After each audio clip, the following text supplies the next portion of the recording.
After 20 years.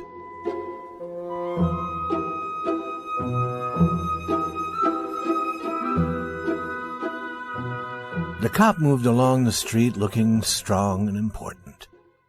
This was the way he always moved. He was not thinking of how he looked. There were few people on the street to see him. It was only about 10 at night, but it was cold, and there was a wind with a little rain in it.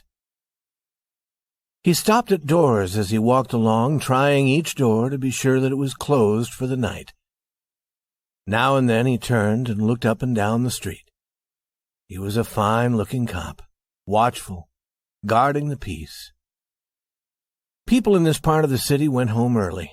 Now and then you might see the lights of a shop or a small restaurant, but most of the doors belonged to business places that had been closed hours ago.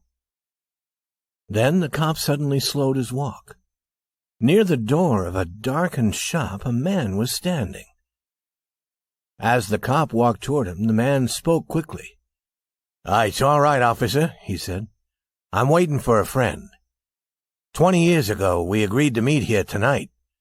It sounds strange to you, doesn't it? I'll explain if you want to be sure that everything's all right. About 20 years ago, there was a restaurant here where this shop stands. Big Joe Brady's restaurant. It was here until 5 years ago," said the cop. The man near the door had a colorless, square face with bright eyes and a little white mark near his right eye. He had a large jewel in his necktie. 20 years ago tonight," said the man, "I had dinner here with Jimmy Wells. He was my best friend and the best fellow in the world. He and I grew up together here in New York, like two brothers. I was 18 and Jimmy was 20. The next morning, I was to start for the West. I was going to find a job and make a great success. You couldn't have pulled Jimmy out of New York. He thought it was the only place on earth. We agreed that night that we would meet here again in 20 years. We thought that in 20 years we would know what kind of men we were and what future waited for us." "It sounds interesting," said the cop. "A long time between meetings, it seems to me. Have you heard from your friends since you went west?" "Yes, for a time we did write to each other," said the man. "But after a year or two we stopped. The West is big. I moved around everywhere, and I moved quickly. But I know that Jimmy will meet me here if he can. He was as true as any man in the world. He'll never forget. I came 1,000 miles to stand here tonight, but I'll be glad about that if my old friend comes too." The man waiting took out a fine watch covered with small jewels. 3 minutes before 10, he said. "It was 10 that night when we said goodbye here at the restaurant door." "You were successful in the West, weren't you?" asked the cop. "I surely was. I hope Jimmy has done half as well. He was a slow mover. I've had to fight for my success. In New York, a man doesn't change much. In the West, you learn how to fight for what you get." The cop took a step or two. "I'll go on my way," he said. "I hope your friend comes all right. If he isn't here at 10, are you going to leave?" "I am not," said the other. "I'll wait half an hour at least. If Jimmy is alive on this earth, he'll be here by that time. Good night, officer." "Good night," said the cop and walked away, trying doors as he went.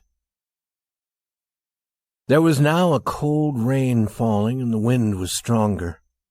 The few people walking along that street were hurrying, trying to keep warm. At the door of the shop stood the man who had come 1,000 miles to meet a friend. Such a meeting could not be certain, but he waited. About 20 minutes he waited, and then a tall man in a long coat came hurrying across the street. He went directly to the waiting man. "Is that you, Bob?" he asked doubtfully.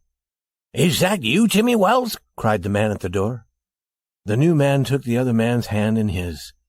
"It's Bob! It surely is! I was certain I would find you here if you were still alive. 20 years is a long time. The old restaurant is gone, Bob. I wish it were here. so that we could have another dinner in it. Has the West been good to you?" "They gave me everything I asked for." "You've changed, Jimmy. I never thought you were so tall." "Oh, I grew a little after I was 20. "Are you doing well in New York, Jimmy?" "Well enough. I work for the city. Come on, Bob. We'll go to a place I know and have a good long talk about old times." The two men started along the street arm in arm. The man from the West was beginning to tell the story of his life. The other, with his coat up to his ears, listened with interest. At the corner stood a shop, bright with electric lights. When they came near, each turned to look at the other's face. The man from the West stopped suddenly and pulled his arm away. "You're not Jimmy Wells," he said.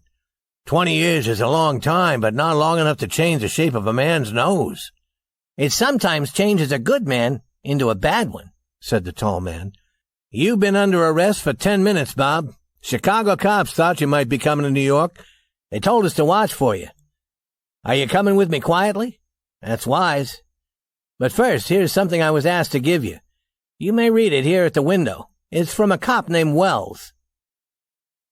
The man from the West opened the little piece of paper. His hand began to shake a little as he read. "Bob, I was at the place on time. I saw the face of the man wanted by Chicago cops. I didn't want to arrest you myself, so I went and got another cop and sent him to do the job. Jimmy."